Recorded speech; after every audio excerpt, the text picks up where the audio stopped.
This is a continuation of The Covered Wagon by Emerson Hough, comprising chapters 18 through 20. Chapter 18, Arrow and Plow. The night attack on the great emigrant encampment was a thing which had been preparing for years. The increasing number of the white men, the lessening numbers of the buffalo, meant inevitable combat with all the tribes sooner or later. Now the spring hunt of the northern plains tribes was on. 500 lodges of the Sioux stood in one village on the north side of the Platte. The scaffolds were red with meat, everywhere the women were dressing hides, and the camp was full of happiness. For a month the great Sioux nation had prospered, according to its lights. 200 stolen horses were under the wild herdsmen, and any who liked the meat of the spotted buffalo might kill it close to camp from the scores taken out of the first caravans up the Platte that year. The Mormons and other early trailers whom the Sioux despised because their horses were so few. But the Sioux, fat with boudins and dépouilles and marrow bones, had waited long for the great western train which should have appeared on the north side of the Platte, the emigrant road from the Council Bluffs. For some days now they had known the reason, as Jim Bridger had explained. The wagons had forded the river below the Big Island. The white men's medicine was strong. The Sioux did not know of the great rendezvous at the forks of the Great Medicine Road. Their watchmen, stationed daily at the eminences along the river bluffs of the North Shore, brought back scoffing word of the carelessness of the whites. When they got ready, they, too, would ford the river and take them in. They had not heeded the warning sent down the trail that no more whites should come into this country of the tribes. It was to be war. And now the smoke signals said yet more whites were coming in from the south. The headmen rode out to meet their watchmen. News came back that the entire white nation now had come into the valley from the south and joined the first train.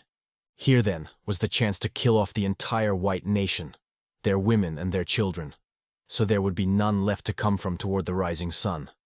Yes, this would end the race of the whites without doubt or question, because they all were here. After killing these, it would be easy to send word west to the Arapahoes and Gros Ventres and Cheyennes, the Crows, the Blackfeet, the Shoshones, the Utes, to follow west on the Medicine Road and wipe out all who had gone on west that year and the year before. Then the plains and the mountains would all belong to the red men again. The chiefs knew that the hour just before dawn is when an enemy's heart is like water, when his eyes are heavy, so they did not order the advance at once. But a band of the young men who always fought together, one of the inner secret societies or clans of the tribe, could not wait so long. First come, first served. Daylight would be time to look over the children and to keep those not desired for killing, and to select and distribute the young women of the white nation. But the night would be best for taking the elk dogs and the spotted buffalo. Accordingly, a band from this clan swam and forded the wide river, crossed the island, and in the early evening came downstream back of a shielding fringe of cottonwoods. Their scouts saw with amazement the village of teepees that moved on wheels. They heard the bugle, saw the white nation gather at the medicine fire, heard them chant their great medicine song, then saw them disperse, saw the fires fall low. They laughed. The white nation was strong, but they did not put out guards at night. For a week the Sioux had watched them, and they knew about that.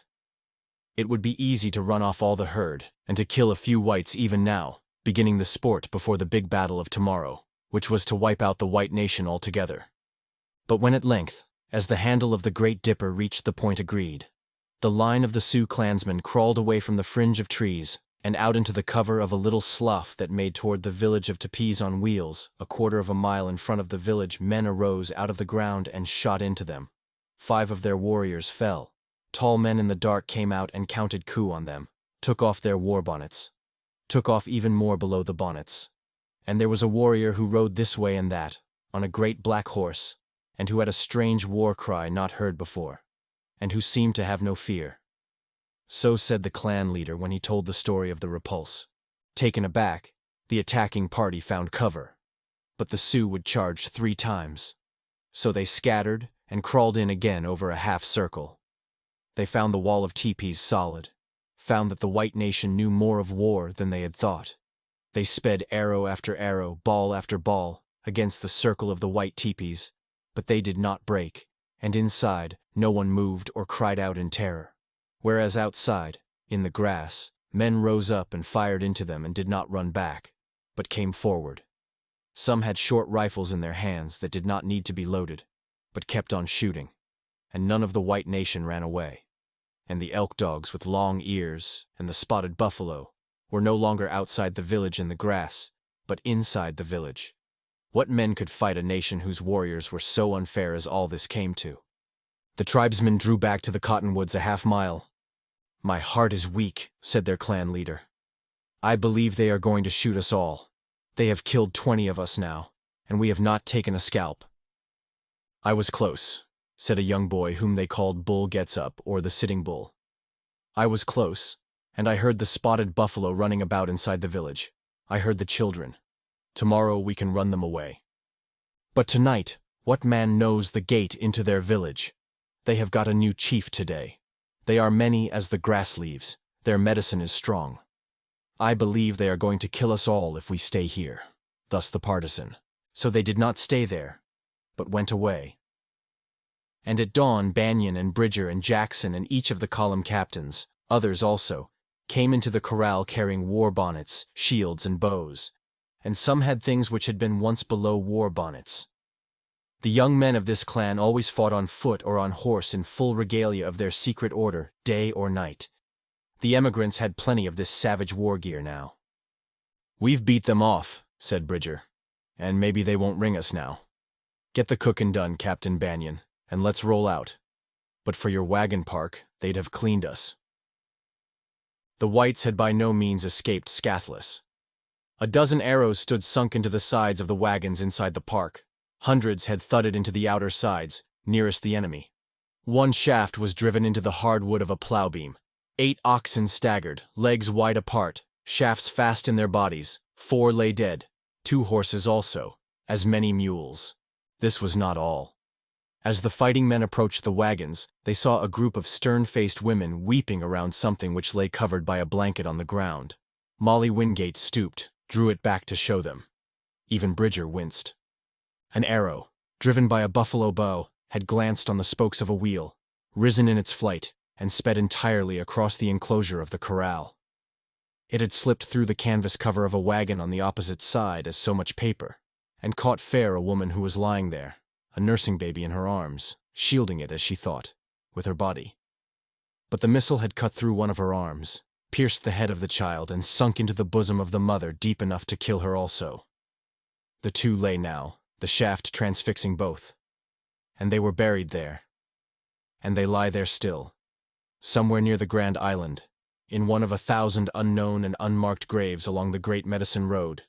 Under the ashes of a fire they left this grave, and drove 600 wagons over it, and the Indians never knew. The leaders stood beside the dead woman, hats in hand. This was part of the price of empire.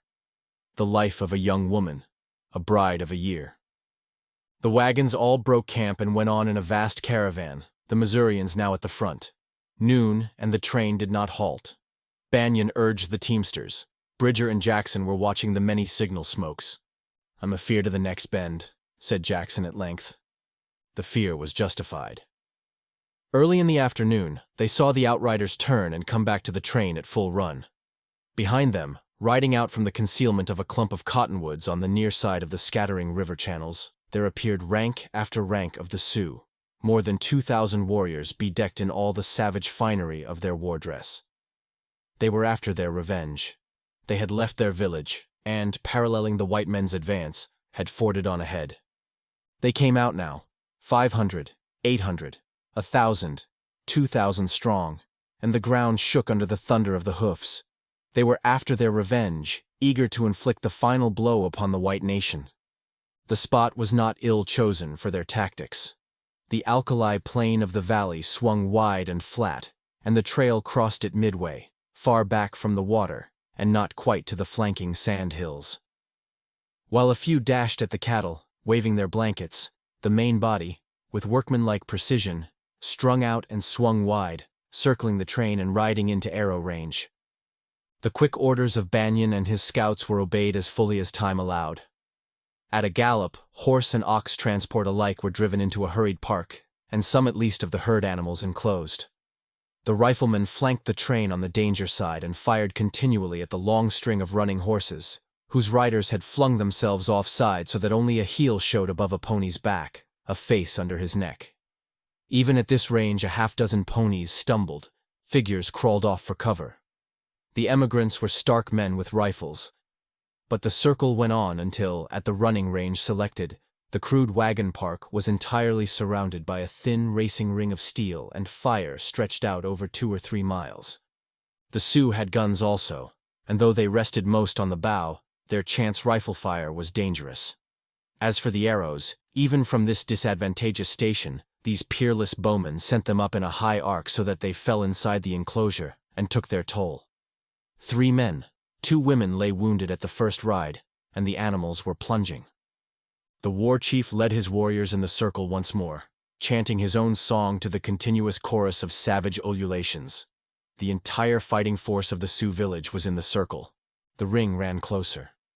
The Sioux were inside 75 yards, the dust streaming, the hideously painted faces of the riders showing through, red, saffron, yellow, as one after another warrior twanged a bow under his horse's neck as he ran.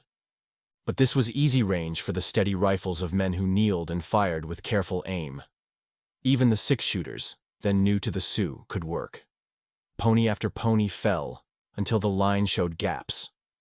Whereas now the wagon corral showed no gap at all, while through the wheels and over the tongue spaces, from every crevice of the gray towering wall came the fire of more and more men. The medicine of the white men was strong. 3 times the ring passed, and that was all. The third circuit was wide and ragged. The riders dared not come close enough to carry off their dead and wounded. Then the attack dwindled, the savages scattering and breaking back to the cover of the stream.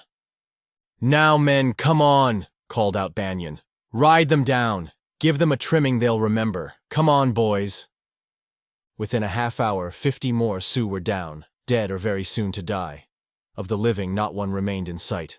"They wanted hit, and they got hit," exclaimed Bridger, when at length he rode back, 4 war bonnets across his saddle and scalps at his cantle. He raised his voice in a fierce yell of triumph, not much other than Savage himself, dismounted and disdainfully cast his trophies across a wagon tongue. "I've it horse and mule and dog," said he, "and wolf, will cat and skunk, and prairie dog and snake, and most everything else that wears a hide. But I never could eat Sioux. But tomorrow we'll have ribs in camp. I've seed the buffler, and we own this side the river now." Molly Wingate sat on a bedroll nearby, knitting as calmly as though at home, but filled with wrath. "Them nasty, dirty critters," she exclaimed. "I wish that the boys had killed them all. Even in daylight they don't stand up and fight fair like men. I lost a whole churnin yesterday. Besides, they killed my best cow this morning. That's what they done. And look at this thing." She held up an Indian arrow, its strap-iron head bent over at right angles. "They shot this into our plow beam. Looks like they got a spite at our plow." "Ma'am, they have got a spite at hit," said the old scout, seating himself on the ground nearby. "They're scared of hit. I've seed a bunch of Sioux out at Laramie with a plow some Mormon left around when he died. They'd walk around and around that thing by the hour, talking low to theirselves. They couldn't figure hit out no ways at all. That season they sent a runner down to the Pawnees to make a peace talk, and to find out what this year thing was the whites had brung out. Pawnees sent to the Odos, and the Odos told them. They said hit was the white man's big medicine, and that hit buried all the buffler under the ground wherever hit come, so no buffler ever could get out again. Knackerl, when the runners come back and told what that thing really was, all the Injuns, every tribe, said if the white man was going to bury the buffler, the white man had got to stay back. Us trappers and traders got along purty well with the Injuns. They could get things they wanted at the posts or the rendezvous, and that was all right. They had pelts to sell. But now these movers didn't buy nothing and didn't sell nothing. They just went on through, a-carrying this thing for burying the buffler. From now on, the Injuns is going to fight the whites. You can't blame 'em, ma'am. They only see their finish. 5 years ago, nigh 1,000 whites drops down in Oregon. Next year come 1,500, and in 45 twice that many, and so it has went, Dublin and Dublin. 6 or 7,000 whites go up the Platte this season, and a right smart sprinkling of them'll get through to Oregon. Them does'll carry plows. Ma'am, if the brave that sunk a error in your plow beam didn't kill your plow, hit warn't because he didn't want to. Hit's the truth. The plow does bury the buffler, and for keeps. Ye can't kill a plow, nor neither kin your scare hit away. Hit's the holdin'est thing there is, ma'am. Hit never does let go. How long'll we wait here? The older woman demanded. Anyhow for 2-3 days, ma'am. There's a lot has got to sort out stuff and throw hit away here. One man has drug a pair of millstones all the way to here from Ohio. He allowed to get rich starting a gristmill out in Oregon. And then there's chairs and tables and God knows what. Well, anyhow, broke in Mrs. Wingate truculently. No difference what you men say. I ain't going to leave my bureau, nor my table, nor my chairs. I'm going to keep my 2 churns and my feather bed too. We've had butter all the way so far, and I mean to have it all the way. And eggs. I mean to sleep at nights too, if the pesky muskeeters'll let me. They most have et me up. And I'd give $1 for a drink of real water now. It's all right to settle this water overnight, but that don't take the soddy out of it. Besides, she went on, I got 4 quarts of seed wheat in one of them bureau drawers, and 6 cuttings of my best rose bush I'm taking out to plant in Oregon. And I got 3 pairs of Jed's socks in another bureau drawer. It's flat on its back, bottom of the load. I ain't gonna dig it out for no man. Well, hang on to them socks, ma'am. I've wintered many a time without none. Only grass in my moccasins. There's outfits in this train that's low on flour and side meat right now, let alone socks. We gotta cure some meat. There's a million buffler just south in the breaks wanting to move on north, but scared of us and the Injuns. We'd orter make a good hunt inside a 10-mile tomorrow. We'll get enough meat to take us a week to jerk hit all, or else Jim Bridger's a liar, which no one never has said yit, ma'am. Flowers? He added. You takin' flowers across? Flowers. Do they go with the plow too, as well as weeds? Well, well. Women folks sure air a strange race of people. Ain't that the truth? Buryin' the buffler and plantin' flowers on his grave. But speakin' o' buryin' things, he suddenly resumed, and speakin' o' plows, minds me o' what's delayin' us all right now. Hit's a fool thing too, buryin' Injuns. As which, Mr. Bridger?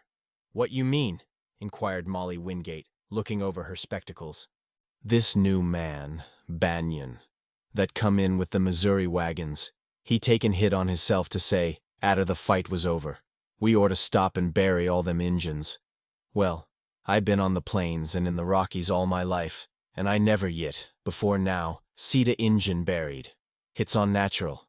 But this here man now, orders a ditch plowed and them Injuns hauled in and planted. Hit's wastin' time. That's what's keepin' him and your folks and several others. Your husband and your son is both out yin with him. Hit beats hell, ma'am, these newfangled ways. So that's where they are? I wanted them to fetch me something to make a fire. I can't do that, ma'am. Mostly my squaws. Your what? Do you mean to tell me you got squaws, you old heathen? Not many, ma'am, only 2. Times is hard since Beaver went down. I can't tell you how hard this here depressin' is set on us folks out here. 2 squaws, my laws. 2, what's their names? This last with feminine curiosity. Well now, ma'am, I call one on 'em Blast Your Hide. She's a Ute. The other is younger and purtier. She's a Shoshone. I call her Dang Your Eyes. Both them women is powerful fond of me, ma'am. They both are right proud of their names too, because they air white names, you see. Now when time comes for a fire, Blast Your Hide and Dang Your Eyes, they fight hit out between 'em, which gets the wood. I don't study none over that, ma'am. Molly Wingate rose so ruffled that, like an angered hen, she seemed twice her size. You old heathen, she exclaimed. You old murderin' lazy heathen man, how dare you talk like that to me? As what, ma'am? I hain't said nothin' out in the way, have I? O' course, if you don't want to get the fire stuff, there's your darter. She's young and strong. Yes, and purty as a picter besides, though like enough triflin' like her maw. Where's she at now? None of your business where. I could find her. Oh, you could? How? I'd find that young feller Sam Woodhull that come in from below, renegadin' away from his train with that party of Mormons. Him that had his camp jumped by the Pawnees. I got a eye for a woman, ma'am, but so's he. More'n for Injuns, I'd say. I seed him with your darter right constant, but I seemed to miss him in the ride. Where was he at? I don't know, as it's none of your business anyways. No? Well, I was just wonderin', ma'am, because I heard Captain Banyan ask that same question o' your husband, Captain Wingate, And Captain Wingate done said just what ye said yourself. That hit wasn't none of his business. Which makes things look sure hopeful and pleasant in this year train of pilgrims, this bright and pleasant summer day, huh? Grinning amicably, the incorrigible old mountaineer rose and went his way, and left the irate goodwife to gather her apron full of plains fuel for herself. Chapter 19. Banyan of Doniphan's. Molly Wingate was grumming over her fire when at length her husband and son returned to their wagon. Jed was vastly proud over a bullet crease he had got in a shoulder. After his mother's alarm had taken the form of first aid, he was all for showing his battle scars to a certain damsel in Caleb Price's wagon. Wingate remained dour and silent as was now his wont, and cursing his luck that he had had no horse to carry him up in the late pursuit of the Sioux. He also was bitter over the delay in making a burial trench. "Some ways, Jess," commented his spouse, "I'd a'most guess you ain't got much use for Will Banyan." "Why should I have? Hasn't he done all he could to shoulder me out of my place as captain of this train? And wasn't I elected at Westport before we started?" "Mostly. A man has to stay elected, Jess." "Well, I'm going to. I had it out with that young man right now. I told him I knew why he wanted in our train. It was Molly." "What did he say?" "What could he say?" "He admitted it. And he had the gall to say I'd see it his way someday." "Huh. That's a long day off before I do." "Well, at least he said he was going back to his own men, and they'd fall behind again. That suits me." "Did he say anything about finding Sam Woodhull?" "Yes. He said that would take its time, too." "Didn't say he wouldn't?" "No, I don't know as he did." "Didn't act scared of it?" "He didn't say much about it." "Sam does." "I reckon. And why shouldn't he? He'll play even someday, of course."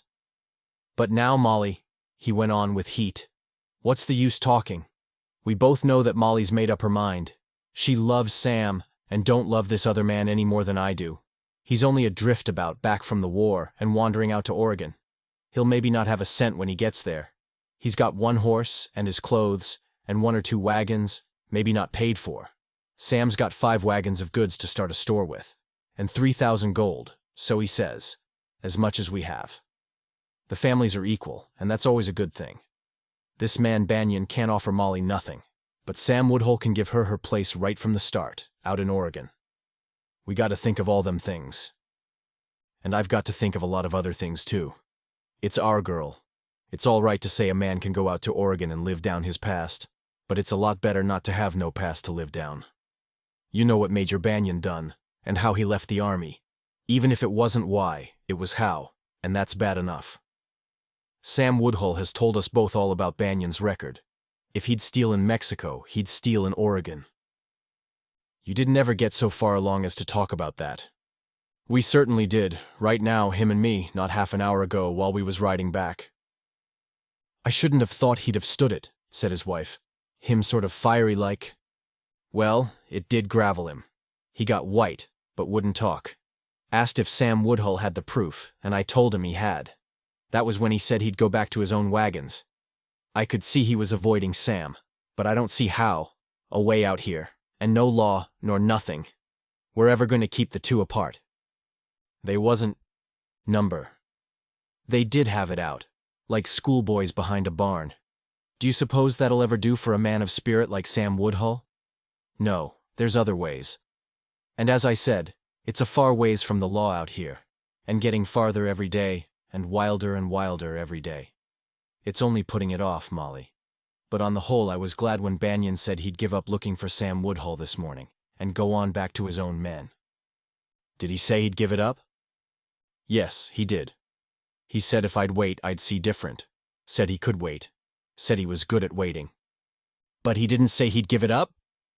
I don't know as he did in so many words. He won't, said Molly Wingate.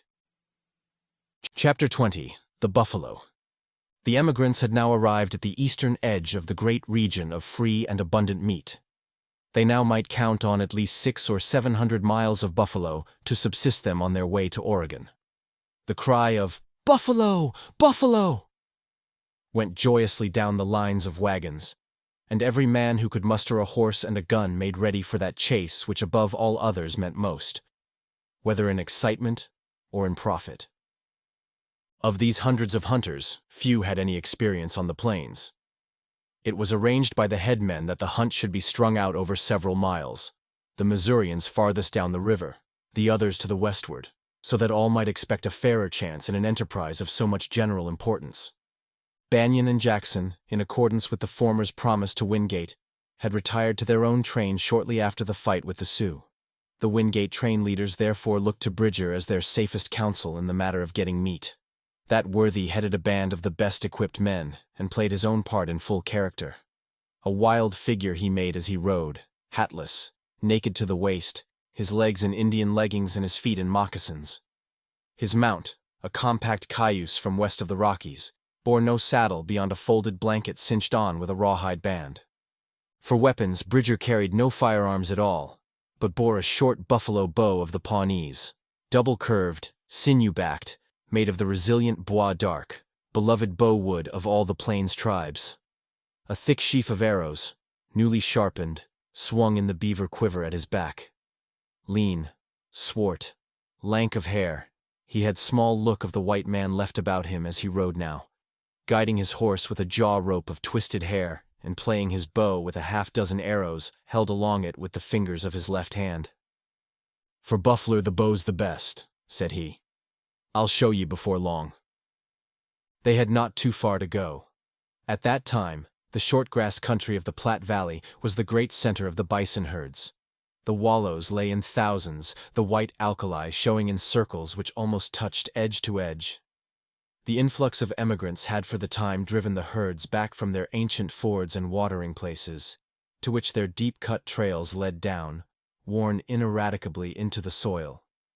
It was along one of the great buffalo trails that they now rode, breasting the line of hills that edged the Platte to the south. When they topped the flanking ridge, a marvelous example of wild abundance greeted them. Bands of elk, yet more numerous bands of antelope, countless curious gray wolves, more than one grizzly bear made away before them, although by orders left unpursued. Of the feathered game they had now forgot all thought. The buffalo alone was of interest. The wild guide rode silent, save for a low Indian chant he hummed, his voice at times rising high, as though importunate. "You got to pray to the Great Spirit when all you hunt, men," he explained. "And you got to have someone that can call the buffler, as the Injuns calls that when they hunt on foot. I can call 'em too, good as airy Injun. Why shouldn't I?" "Thar now," he exclaimed within the next quarter of an hour. "What did Jim Bridger tell ye?" "Looky yonder. Do 'ee say Jim Bridger can't make buffler medicine? Do 'ee see 'em over yon ridge? Thousands!" The others felt their nerves jump as they topped the ridge and saw fully the vast concourse of giant black-topped, beard-fronted creatures which covered the plateau in a body a mile and more across, a sight which never failed to thrill any who saw it. It was a rolling carpet of brown, like the prairie's endless wave of green. Dust clouds of combat rose here and there. A low, muttering rumble of hoarse, dull bellowing came audible even at that distance. The spectacle was to the novice not only thrilling, it was terrifying. The general movement of the great pack was toward the valley. Closest to them a smaller body of some hundreds that stood, stupidly staring, not yet getting the wind of their assailants. Suddenly rose the high-pitched yell of the scout, sounding the charge. Snorting, swerving, the horses of the others followed his, terror-smitten, but driven in by men most of whom at least knew how to ride. Smoothly as a bird in flight, Bridger's trained buffalo horse closed the gap between him and a plunging bunch of the buffalo. The white savage proved himself peer of any savage of the world. His teeth bared as he threw his body into the bow with a short, savage jab of the left arm as he loosed the sinew cord. One after another feather showed, clinging to a heaving flank. One after another muzzle dripped red with the white foam of running. Then, one after another, great animal began to slow, to stand braced, legs apart, soon to begin slowly kneeling down. The living swept ahead, the dying lay in the wake. The insatiate killer clung on, riding deep into the surging sea of rolling humps. At times, in savage sureness and cruelty, he did not ride abreast and drive the arrow into the lungs, but shot from the rear, quartering, into the thin hide back of the ribs, so that the shaft ranged forward into the intestines of the victim. If it did not bury, but hung free as the animal kicked at it convulsively, he rode up, and with his hand pushed the shaft deeper, feeling for the life as the Indians called it, with short jabs of the embedded missile. Master of an old trade he was, and stimulated by the proofs of his skill, his followers emulated him with their own weapons. The report of firearms, muffled by the rolling thunder of hoofs, was almost continuous so long as the horses could keep touch with the herd. Bridger paused only when his arrows were out, and grumbled to himself that he had no more, so could count only a dozen fallen buffalo for his product. That others, wounded, carried off arrows, he called bad luck and bad shooting. When he trotted back on his reeking horse, his quiver dancing empty, he saw other black spots than his own on the short grass. His followers had picked up the art not so ill. There was meat in sight now, certainly, as well as a half-dozen unhorsed riders and 3 or 4 wounded buffalo disposed to fight. The old hunter showed his men how to butcher the buffalo, pulling them on their bellies, if they had not died thus, and splitting the hide down the back, to make a receptacle for the meat as it was dissected. Showed them how to take out the tongue beneath the jaw, after slitting open the lower jaw. He besought them not to throw away the back fat, the hump, the boss ribs, or the intestinal boudins. In short, gave them their essential buffalo hunting lessons. Then he turned for camp, he himself having no relish for squaw's work, as he called it, and well assured the wagons would now have abundance. Banyan and Jackson, with their followers, held their hunt some miles below the scene of Bridger's chase, and had no greater difficulty in getting among the herds. "How are you riding, Will?" asked Jackson, before they mounted for the start from camp. Banyan slapped the black stallion on the neck. "Not his first hunt," said he. "I don't mean your hoss, but your shootin' irons. Whar's your guns?" "I'll risk it with the dragoon revolvers," replied Banyan, indicating his holsters. "Not the first time for them, either." "No? Well, maybe so they'll do, but for me, I want a hunk of lead. For approachin' a buffler, still huntin', the rifle's good for you got time and kin hold close. Plenty o' our men'll hunt that away today and get meat. But for me, give me a hunk of lead. See here now, I got only a shotgun, cap and ball, 14 gauge she is, and many a hide she's stretched. I carry my bullets in my mouth and don't use no patchin'. You hain't got time, when you're runnin' in the herd. I let go a charge of powder out in my horn, closed as I can guess hit, spittin' a bullet, and roll her home on top the powder with a jar of the butt on top my saddle horn. That sots her down, and she holds good enough to stay in till I ram the muzzle into her hair and let go. She's the same as meat on the fire." "Well," laughed Banyan, "you've another case of Degustibus, I suppose." "You're another, and I call it back," exclaimed the old man so truculently that his friend hastened to explain. "Well, I speak Blackfoot, Crow, Bannock, Grovaw, Snake, and Ute," grumbled the scout. "But I never run across no Latins out here. I allowed maybe so you was allowin' I couldn't kill buffler with ol' Sal. That's what I keep her fur, just buffler. I'll show ye afore long." And even as Bridger had promised for his favorite weapon, he did prove beyond cavil the efficiency of old Sal. Time after time the roar or the double roar of his fusee was heard, audible even over the thunder of the hoofs. And quite usually, the hunk of lead, driven into heart or lights, low down, soon brought down the game, stumbling in its stride. The old half-breed style of loading, too, was rapid enough to give Jackson as many buffalo as Bridger's bow had claimed before his horse fell back, and the dust cloud lessened in the distance. The great speed and bottom of Banyan's horse, as well as the beast's savage courage and hunting instinct, kept him in longer touch with the running game. Banyan was in no haste. From the sound of firing he knew his men would have meat. Once in the surge of the running herd, the rolling backs, low heads and lolling tongues, shaggy frontlets and gleaming eyes all about him, he dropped the reins on Pronto's neck and began his own work carefully, riding close and holding low, always ready for the sudden swerve of the horse away from the shot to avoid the usual rush of the buffalo when struck. Since he took few chances, his shot rarely failed. In a mile or so, using pains, he had exhausted all but 2 shots, one in each weapon, and of course no man could load the old cap-and-ball revolver while in the middle of a buffalo run. Now, out of sheer pride in his own skill with small arms, he resolved upon attempting a feat of which he once had heard, but never had seen. Jackson, at a considerable distance to the rear, saw his leader riding back of 2 bulls, which he had cut off, and which were making frantic efforts to overtake the herd. After a time, they drew close together, running parallel and at top speed. At the distance, what Jackson saw was a swift rush of the black horse between the two bulls. For an instant the three seemed to run neck and neck. Then the rider's arms seemed extended, each on its side. 2 puffs of blue smoke stained the gray dust. The black horse sprang straight ahead, not swerving to either side. 2 stumbling forms slowed, staggered, and presently fell. Then the dust passed, and he saw the rider trot back, glancing here and there over the broad rolling plain at the work of himself and his men. "I seed ye do hit, boy," exclaimed the grizzled old hunter when they met. "I seed ye plain, and if I hadn't, and ye'd said ye did hit, I'd have said ye was a liar." Oh, the double! Banyan colored, not ill-pleased at praise from Sir Hubert, praise indeed. Well, I'd heard it could be done. "Once is enough. Let 'em call ye a liar atter this. Ef airy one of them bulls had hit ye, ye'd have had no hoss, and airy one was due to hit ye, or drive ye against the other, and then he would. That's a trap I hain't ridin' inter noways, not me." He looked at his own battered piece a trifle ruefully. "Well, ol' Sal," said he, "'pears like you and me ain't newfangled enough for these times, not none. When I get to Oregon, if I ever do, I'm a-goin' to stay thar. Times back, 5 year ago, no one dreamed of wagons, let alone plows.